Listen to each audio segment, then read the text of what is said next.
I grew up not too far from a site known as Wounded Knee. As a little boy, I went past that site every day. And it's difficult for me as a Lakota man today because I look around here and it's a beautiful place, but yet it is filled with sorrow and sadness. I'm a little different. It's difficult for me to find forgiveness. Coming up, there was blood red with two her own men people, her aunties, her uncles, Stone and Kelsey was their name. grandmothers and grandfathers.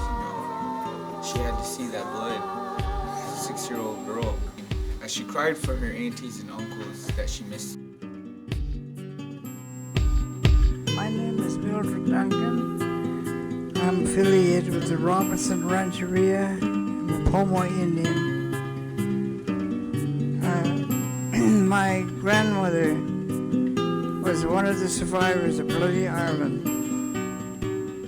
She was 6 years old when this happened. The soldiers and the vigilantes came over to kill the Pomos. Kill all the Pomos, any Pomo they'd seen. So they went to this island and the leader said, he welcomed my good man. He said, don't harm my people, and they shot him. Then they start killing women and children, old people. And she knew that something was taken from her, a family.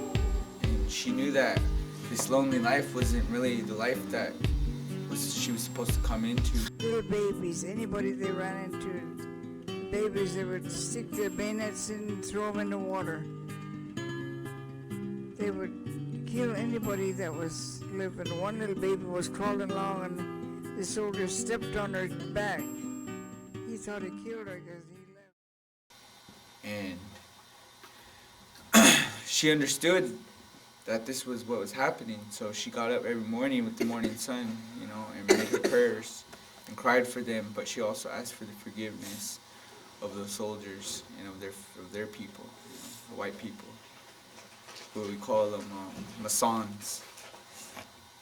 And this generation we call them Masons. But our ancient word for them was Mason, people without a spirit. And they came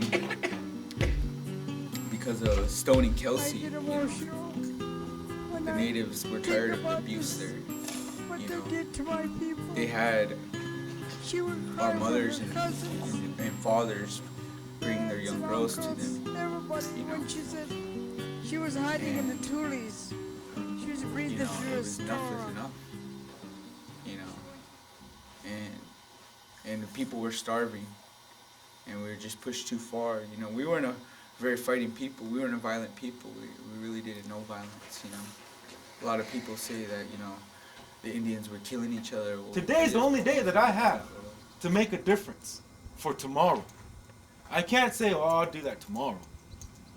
I can't do that. I can't allow myself, nor can I bring myself to that. And so this is amazing, and this is the most beautiful sight right now. I look at all of you. Again, like I said earlier, I don't recognize you as different tribes. I recognize you as my brothers and sisters. We went into a home. Man, I felt like I was at home. Nothing changed. I'll guarantee you, I can go back to Pine Ridge, I'll feel the same way. Why? Because I have relatives. Her and her daughters, her nieces, the women, they worked. They made breakfast. And that's why they say it's time for our men to going back to being men. It's time for our women to going back to be women. You know what I'll tell you this, women, we are common men. We are probably one of the most pathetic creatures that the Creator has created. And it makes me cry just to think of all the things they went through.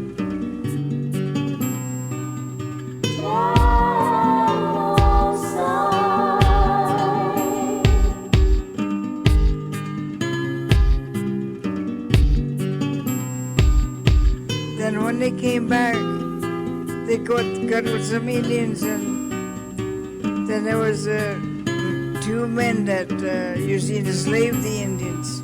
Stone and Kelsey was their name.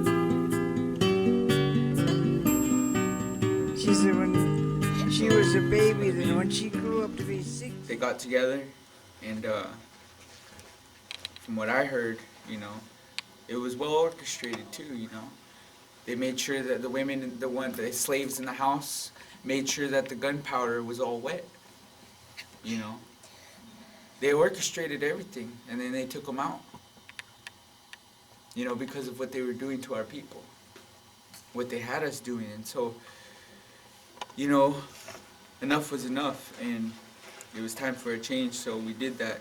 And then we got even cows, you know, and we ate finally, after being starved, you know, as slaves to Kelsey and you know, and so finally, you know, and then we knew, though, just knowing that they were dead, and every Indian knowing around the lake that they were dead, it was open game for Indians.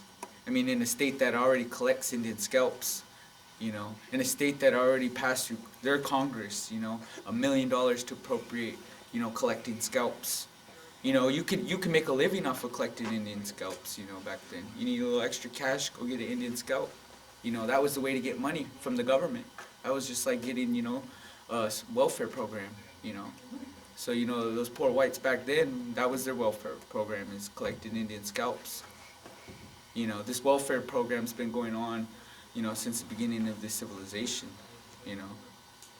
And they were just doing their welfare program to us, their vigilantes and all of them. But you know what? It was like, you know, we had enough. And that's why it was time for a change. And so then they call in General Vallejo, and they call in all these guys, you know, lawyers and vigilantes, and they come in. And they come to massacre not only the Pomos, you know, they come to massacre any Indian they see, everywhere. And so at Bloody Island, you know, our people were gathered there, you know, doing ancient, you know, collecting of essential weaving materials, knowing that this is how we express our spirit, and this is how we make medicine, you know. So we were doing our ancient work, and they come with howitzers, they come with, you know, their guns, they come with in full force. There's over 500 that were killed, you know, double the size of Wounded Knee. And it's not even to say that which one is worse or which one had more casualties, but it's to say that, you know, why is it, you know, like, that Bloody Island isn't known by more people? I think all of these stories that need to be told will come out. And I think America has an education coming its way. The stories are just now beginning to be told. Thank you. Paco Dibar, Harika. Thank you.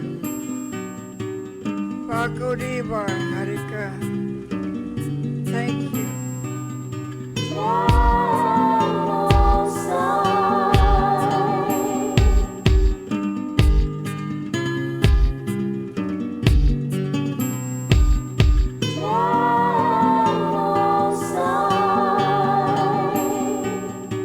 Stone and Kelsey was their name. Stone and Kelsey was their name.